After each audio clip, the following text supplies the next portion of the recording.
Carolyn Doobie here. What's the play for today? Well, it has to do with Kiss. Now, not the rock band with the awesome face makeup, but this kind of kiss. Big, beautiful red lips. Now, these are made using one of the Petite Gel Press plates, and I'm going to show you how, without measuring, without precision, to get this placed so that the flaps open and all that stuff. So let's dive in. You're going to need a piece of cardstock and the envelope you want to put your card in. Now, the piece of cardstock I'm using here is just a regular sheet of paper, 8.5 by 11. And I'm folding here, call that about a third? Just giving it a fold there. Where I put the next fold is important because I want it to be able to fit in the envelope. So that's why I've put the envelope up there so I can easily see how far to fold this in. And I'm going to want some overlap, and by the nature of doing this, there is always overlap, actually more than what I need. But that's okay. You'll see how that doesn't matter in the end. All that matters right now is that this card can fit inside the envelope in terms of its height. And yeah, it's a little long for it, but we'll trim that down too.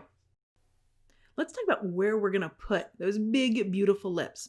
The top flap, that's going to be for the top lip, and the bottom flap, that's going to be for the bottom lip.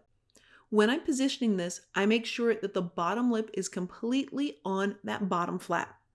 Now I'm going to put just a little touch of paint. This is a wonderful little petite gel plate. It's actually from the Lovely Days collection over at gelpress.com. And I'm simply going to be putting some paint right there on the lower lip. Now there is just a touch of it getting on that upper lip. And here's what you do about that. You simply take your finger or a Q-tip or a tissue or something, and you just kind of blot up any little bits of paint that happen to get over there. And that way, you're only going to end up printing that bottom lip. As I'm flipping this over and taking the print here onto the card directly, I'm about 1/4 inch below the edge of the flap to make sure that the entire bottom lip is on that bottom flap. At this stage, my only concern is about getting the lips positioned on the flaps. As far as whether it should be more to the right, more to the left, that kind of thing, that's going to be taken care of with a paper cutter. And that's why I love to work with a piece of paper that's longer than what I need, because then I can just trim it up after the fact and not have to worry so much about the exact placement. Did I get it exactly in the center? To do the top lip, I'm going to put paint on it, just like what I did when I was doing the lower lip. And if I end up with a little too much paint like what I did there, I'm just going to pull some of it off and then brayer things around. And naturally, there's going to be a little bit of paint that gets on the other lip. And I'm going to use my finger to pull it up just like I did when I was doing the lower lip.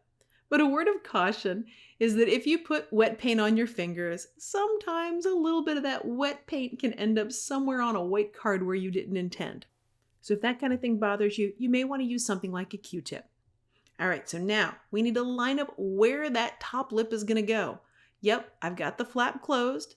And what I'm going to do is line up the bottom lip on the print that I had before. And then I'm simply going to put it down. So when I lift this up, it's going to look, well, a little strange. All that extra white cardstock on the top lip, that's kind of obstructing the view here of the bottom lip, right? Well, a pair of scissors is going to take care of this. I'm going to do a straight line in right to the edge of the lip. And once I get there, then I'm going to cut around the shape of the lip. When I get all the way to the other side here of this top lip, then I'm going to go straight across. And this is why the size of the flap wasn't a big deal to me earlier, because I knew I was going to be able to cut whatever I don't need off. Now, for those of you that really love to measure things, the engineer in you loves having that precision. The first fold was at 2.5 inches on the cardstock, and the second fold was at about 7.5 inches on the cardstock. As of right now, this card will not fit in my envelope. It is way too long. So what I'm going to do is trim a little off of each side, centering the lips where I want them. Now, I chose to go more for a center look, but you absolutely could put them on one side or the other. The only thing that you want to be sure of is that your card will actually fit into the envelope that you want to use. So trim as little or as much off of it that you want. To create the background for this little love note that I'm making here, I'm doing some scribble journaling. I'm just using a pen here and getting some thoughts out. Now, if you're making this card for someone in particular, you can write all your thoughts about them in there, get it nice and embedded in there. And if you're worried about somebody reading your writing, Then do what I'm doing and just do some scribble journaling so that the only person that could ever possibly read it is you.